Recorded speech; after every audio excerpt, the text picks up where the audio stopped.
अस्सलाम वालेकुम व्यूअर्स, मैं हूं समीना पाशा। उम्मीद है आप लोग खैरियत से होंगे। व्यूअर्स, दो तीन अहम मामलात हैं, आज आपको बताएंगे उनके बारे में। एक तो जो IMF वफ्द के साथ मुलाकात हुई इमरान खान साहब की, उसके बाद भी मुख्तलिफ खबरों का सिलसिला जारी है। इस मुलाकात के हवाले से इमरान खान साहब ने भी अपने खिताब में इस पर बात की है। तो क्या इसकी फर्दर आउटकम्स हैं और क्या अब उस पर तनकीद हो रही है या तारीफ हो रही है या क्या रद्द-ए-अमल है,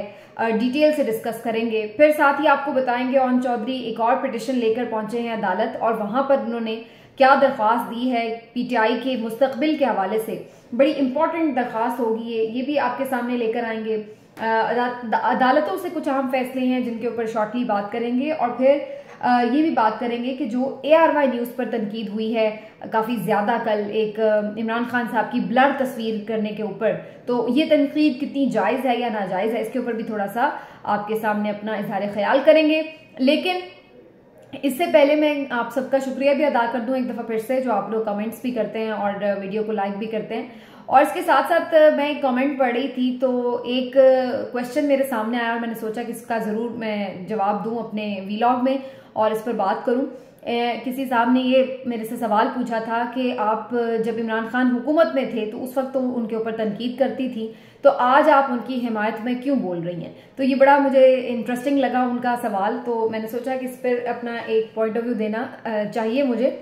तो भाई, पहली बात तो ये है कि जो इमरान खान साहब का हुकूमत का दौर था उस वक्त YouTube चैनल पे मैं मौजूद नहीं थी, ना मैं वीलॉग्स कर रही थी, तो उस तरह से खुलकर अपना मौक़िफ़ देने का मौका मुझे मुयस्सर नहीं था या मैंने नहीं बनाया हुआ था ऐसा कोई ऑप्शन अपने लिए। तो पहली बात तो ये है कि उस वक्त मैं क्या सोच रही थी, क्या मेरे ख्यालात होते थे, क्या मेरा तज्ज़िया होता था, वो YouTube की ज़ुबानी आप तक पहुँचता नहीं था। हाँ, अगर आप तनकीद की बात कर रहे हैं जो कि प्रोग्राम में मैं करती रही हूँ, तो वो बिल्कुल आपकी बात दुरुस्त हो सकती है, क्योंकि जब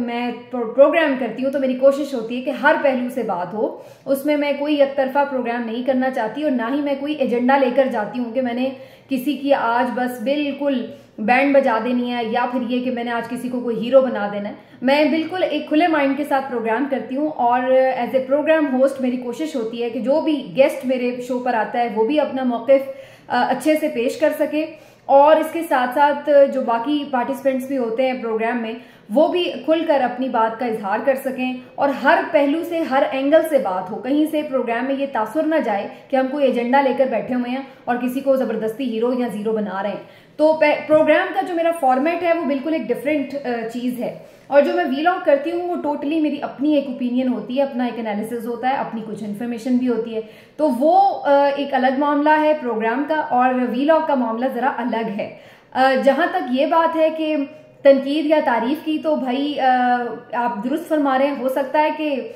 आपको ये महसूस सही तौर पर हुआ हो कि मैं शायद PTI को कोई सपोर्ट कर रही हूँ या किसी वक्त तनकीद करती थी। तो असल बात यह है कि मैं तो किसी को सपोर्ट करने या ना करने के लिए चैनल पे बात नहीं कर रही। हकीकत बात यह है कि हम सिर्फ हक और सच की बात कर रहे हैं। अब वो भले किसी के भी खिलाफ है और भले किसी की भी हिमायत में, इससे फर्क नहीं पड़ता। इमरान खान की लड़ाई अब नहीं रह गई, इसमें बहुत कुछ शामिल हो गया है। इसमें अब आज़ादी इजहार राय की भी लड़ाई है, अब ये इंसानी हुकूक की पामाली की भी लड़ाई है, अब ये पाकिस्तान के अवाम की भी लड़ाई है कि उनको क्यों नहीं उनका हक राय दही दिया जा रहा, क्यों उनकी अवाम की उमंगों के मुताबिक मामलात को नहीं चलाया जा रहा। अब ये लड़ाई कानून की हुक्मरानी की लड़ाई भी है कि क्यों पाकिस्तान को आईन और कानून के मुताबिक नहीं चलाया जा रहा। तो जब ये सारी लड़ाई अब एक बिल्कुल ब्रॉडर पर्सपेक्टिव में तब्दील हो चुकी है, तो इस मौके पर मैं नहीं समझती कि कोई भी मुहिब्बे वतन शख्स जो जरा भी समझता है कि वो कोई किरदार अदा कर सकता है इस लड़ाई में, तो उसको खामोश रहना चाहिए। तो बीइंग सहाफ़ी तो मैं बिल्कुल भी नहीं समझती कि मैं इस मामले पर किसी तरह भी खामोश रहती। हाँ, ये ज़रूर है कि आज हो सकता है कि मेरे मौक़िफ़ को आप PTI के करीब तरीब मौक़िफ़ समझें, लेकिन ये ज़रूरी नहीं है कि ये हिमायत कोई गैर मशरूत हिमायत है और हमने कोई PTI ज्वाइन कर लिया। कल कलां को दोबारा अगर PTI की हुकूमत आती है और उनकी गवर्नमेंट में कोई भी गलत काम होगा तो हम उन पर तनकीद ही कर रहे होंगे। ऐसा नहीं है कि तब भी हम उनकी तारीफ कर रहे होंगे या उनकी हिमायत में प्रोग्राम कर रहे होंगे। हाँ, गैर ज़रूरी तनकीद, झूठ बोलकर तनकीद के मैं बिल्कुल खिलाफ हूँ। जहाँ बनती है वहाँ ज़रूर की जानी चाहिए, लेकिन जहाँ नहीं बनती वहाँ पर ज़बरदस्ती नहीं करनी चाहिए और तनकीद रहनी चाहिए। वो बुग़्ज़ और अनाद में तब्दील नहीं होनी चाहिए, जहाँ जो आजकल हमारे यहाँ होता है। तो ये सूरत हाल है जनाब, जो मेरा पॉइंट ऑफ व्यू है एक तनकीद या तारीफ के हवाले से। हम बिल्कुल अपने अवाम के लिए एक बात करते हैं, जो हम समझते हैं कि अवाम सोच रही है उसको उसका हक मिलना चाहिए, हक और सच की बात होनी चाहिए, भले वो किसी के भी खिलाफ है, भले वो किसी की भी हिमायत में है। इस वक्त हो सकता है कि इमरान खान साहब के साथ चूंकि ज्यादती हो रही है तो हमारा मौकिफ उनके मौकिफ को सपोर्ट करता हुआ नजर आ रहा है, क्योंकि ज्यादती नहीं होनी चाहिए और एक पॉपुलर लीडर के साथ तो बिल्कुल भी नहीं होनी चाहिए, क्योंकि किसी के साथ भी नहीं होनी चाहिए। लेकिन पॉपुलर लीडर के साथ होने का मतलब तो ये है कि फिर आप अवाम के साथ भी ज्यादती कर रहे हैं। अगर आप उनके मकबूल लीडर के ऊपर ज्यादती कर रहे हैं, उन्हें जबरदस्ती कानून और आइन को तोड़कर इक्तदार से महरूम करने की कोशिश कर रहे हैं या दूर रखने की कोशिश कर रहे हैं, तो ये आप मुल्क की कोई खिदमत नहीं कर रहे। तो इसके ऊपर आवाज उठाना तमाम सहाफियों का बनता है। जितनी हमारी सकत है हम भी कोशिश जारी रखेंगे। अब आ जाए जी खबरों की तरफ। IMF के वफ्द ने मुलाकात की इमरान खान साहब से और इसकी काफ़ी तकलीफ हुई है और इस पर हम देख रहे हैं कि अभी तक हुकूमती हलकों में काफ़ी पेट में मरोड़ उठ रहे हैं और उनका ये कहना है कि जनाब खुद तो आपने मुआहदे की पासदारियां नहीं की और अब आप IMF के साथ बातचीत करके इलेक्शंस की गारंटीज मांग रहे हैं। इसमें असल में बात यह है कि जो IMF के साथ बात हुई उसमें 3 निकात बड़े इंपॉर्टेंट हैं। एक तो ये कि जो चेयरमैन PTI ने अपने खिताब में भी जिक्र किया कि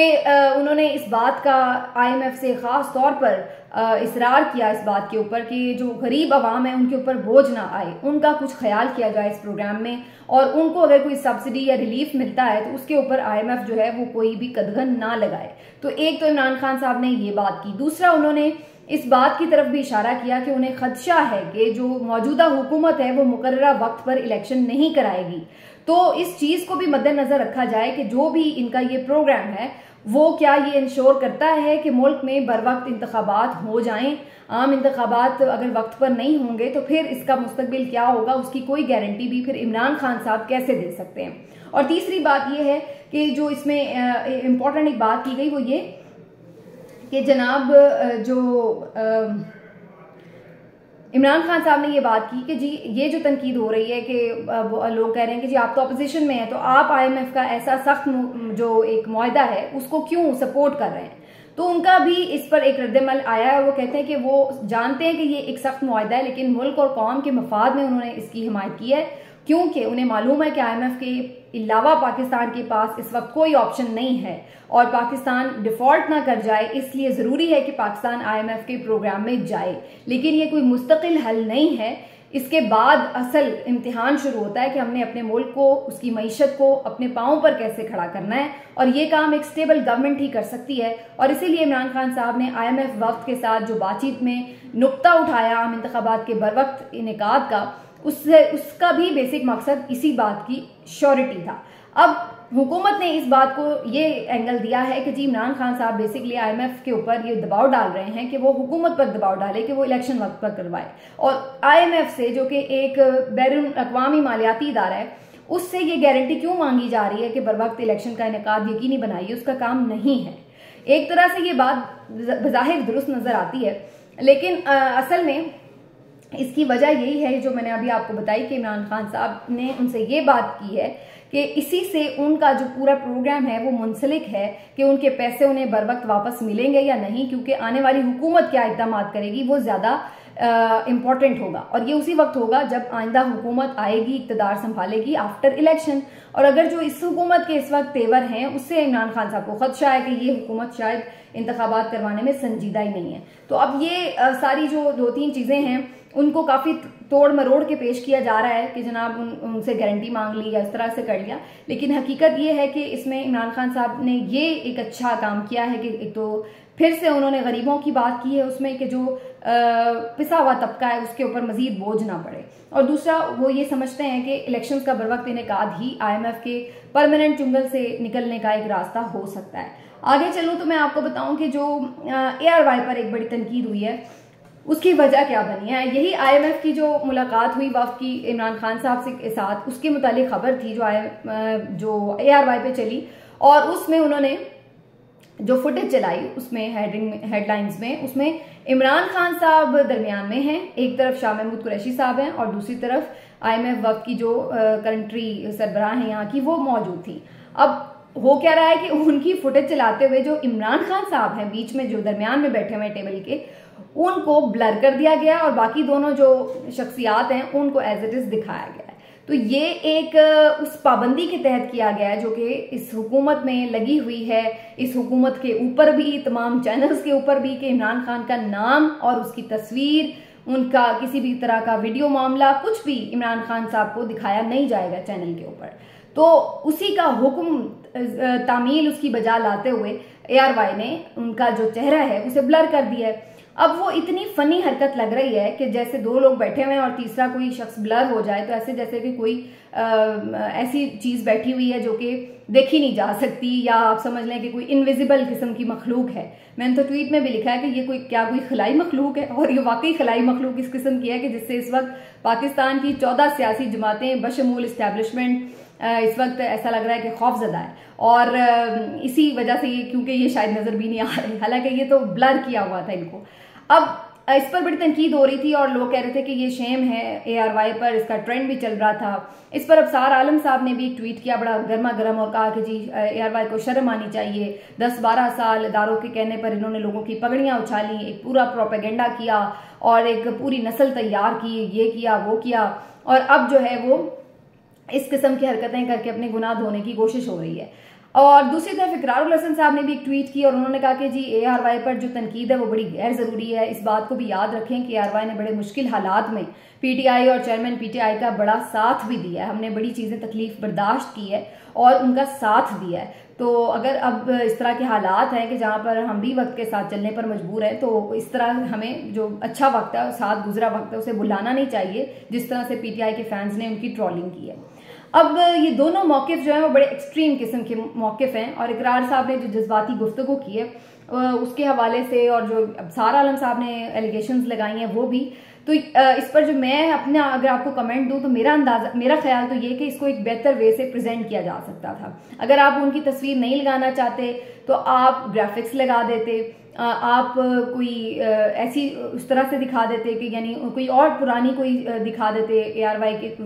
IMF के जो वफ्द की तस्वीर थी या शाह महमूद कुरैशी, पिक्चर्स ग्राफिक्स के साथ भी चलाया जा सकता है, तो कुछ इस तरीके से आप दिखा देते। लेकिन अब एक बंदा मौजूद है वीडियो में, इसको ब्लर करना ये एक बड़ा इंसल्टिंग सा तरीका कार लगा। और जहां तक ये बात है कि कौन किसके एजेंडे पर कर रहा था या कर रहा है, तो ये कौन सी नई बात है। अबसार आलम साहब के हवाले से भी लोग बहुत सी एलिगेशंस लगाते हैं, आपने भी बहुत सारे काम किसी के कहने पे किए होंगे, और इसी तरह से हमारे मुल्क में तो बहुत सी सियासी जमातें वजूद में आ जाती हैं किसी के कहने के ऊपर। हमारे मुल्क में तो पूरे चैनल्स पूरी कैंपेन्स चला देते हैं किसी के कहने के ऊपर। हमारे मुल्क में तो एक सहाफी क्या, पूरे के पूरे सहाफियों के टोले कैंपेन्स शुरू कर देते हैं किसी के कहने के ऊपर। तो आप ये सब तनकीद तो उस वक्त करें कि अगर अकेला ARY ये काम कर रहा हो, इस वक्त तो पूरे आवे का आवा ही ये कुछ कर रहा है, तो फिर खाली सिंगल आउट करना ARY को, ये तो मेरी समझ से बाहर है। और अगर ARY को आप इस बात पे तनकीद का निशाना बना रहे हैं कि माजी में उन्होंने PTI और इमरान खान का साथ क्यों दिया, तो फिर आप भूल रहे हैं कि माजी में तो तमाम ही चैनल्स ने इमरान खान और PTI का बड़ा साथ दिया है। जियो जैसा चैनल जो आज उनका बदतरीन मुखालिफ नजर आता है, वो इमरान खान साहब के लिए कितनी कैंपेनिंग करते थे, उनकी फंड रेजिंग में कितनी कैंपेनिंग करते थे, उनकी जो ओवरऑल एक इमेज बिल्डिंग है उसमें उन्होंने कितना किरदार अदा किया। दुनिया TV ने, बहुत सारे दूसरे चौथे चैनल्स जो बाकायदा ऐसा लगता था कि मीडिया की एक सपोर्ट है और खुद इस चीज का जिक्र भी करते रहे इमरान खान साहब। तो जब इमरान खान साहब के पीछे अगर उनको लगता है कि एस्टैब्लिशमेंट उनके साथ गुडी गुडी थी, तो सारे चैनल्स भी गुडी गुडी थे। आज एस्टैब्लिशमेंट नाराज हो गई तो सारे चैनल्स भी नाराज हो गए। तो फिर इसमें अब सिर्फ ARY को कुछ कहना, ये तो मेरी समझ से बाहर है। लेकिन ARY को भी चाहिए था कि थोड़े ढंग के तरीके से हेडलाइंस को प्रेजेंट कर लेता, कोई ग्राफिक्स लगा लेता, इससे बेहतर अवॉइड किया जा सकता था। जरूरी नहीं था कि आप इस किस्म की ही हरकत करें। और फाइनली ये ओन चौधरी के हवाले से मैं बात करूंगी, जो उन्होंने पिटिशन दायर की है कि जनाब इनके ऊपर PTI के ऊपर बहसियत जमात पाबंदी लगाई जाए। तो ये कितनी दिलचस्प बात है कि वो शख्स जो फाउंडिंग मेंबर्स में से था PTI के, इमरान खान साहब का इतना करीबी था कि इमरान खान साहब ने अपने निकाह जैसे एक बहुत ही जाती किस्म के इवेंट में भी उनको अपने साथ रखा हुआ था, जबकि बहुत सारे दीगर पार्टी के रहनुमा उस वक्त शामिल नहीं थे उस तकरीब में, और जो बड़े राजदार लोग थे उनमें शामिल हैं ओन चौधरी साहब। और उसके बाद ओन चौधरी साहब ने जो 2 पिटिशंस की हैं ना, वो इंतहाई शर्मनाक थी। एक तो जो उन्होंने ये निकाह के हवाले से पिटिशन की, ये भी लो लेवल था, और फिर उसके बाद जो उन्होंने ये अब काम किया है यानी पीटीआई पर पाबंदी लगाने के लिए। खैर लॉफुली अगर हो तो वो एक अलग बात है, लेकिन जो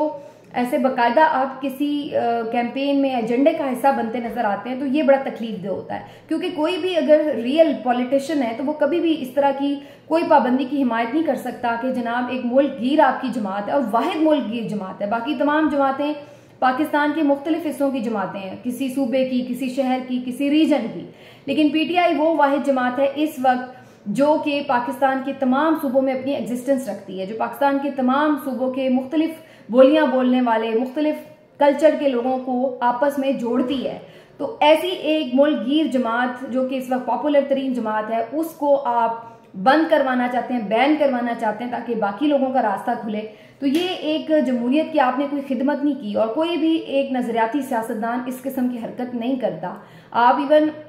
पीपल्स पार्टी PMLN के भी बहुत से जो नजरियाती सीनियर लोग हैं उनसे भी ये बात करें तो वो भी यही कह रहे होंगे कि हम पीटीआई पर पाबंदी के हक में इस तरह से नहीं है कि उन्हें बैन किया जाए या उस तरह, हाँ जो कोई 9 मई में मुलविस है उनको सजा दी जाए, वो ये बात जरूर करते हैं, लेकिन बैन करने का पूरी पार्टी को वो इस बात की हिमायत नहीं करते नजर आते। लेकिन ओन चौधरी साहब बाकायदा इस सिलसिले में एक पिटीशन भी लेकर चले गए हैं, देखते हैं जी उनकी पिटीशन पर क्या होता है। लेकिन 2-3 अहम मामला और हैं जो कि अदालतों से जुड़े हुए हैं। तोशा खाना का ट्रायल शुरू होने जा रहा है, उसमें से क्या निकलेगा ये भी नजर रहेगी, और इसके साथ साथ बहुत ज़्यादा एक दफ़ा फिर से अब आप आने वाले दिनों में देखेंगे कि हुकूमत अदालतों और ख़ास तौर पर सुप्रीम कोर्ट ऑफ पाकिस्तान के ऊपर बैशिंग करती नजर आएगी, क्योंकि अब बहुत सारे मजीद अहम मुकदमात जो हैं वो ज़ेर समात हैं, उनके फैसले आने हैं, तो पहले से ही अंडर प्रेशर दोबारा से करने की कोशिश की जाएगी अदालतों को, और आप यहाँ आइंदा आने वाले दिनों में देखेंगे कि बहुत ज़्यादा तनकीद में इजाफा हो जाएगा। मिलते हैं अगले वीडियो में, अपना ख्याल रखिए, अल्लाह हाफिज़।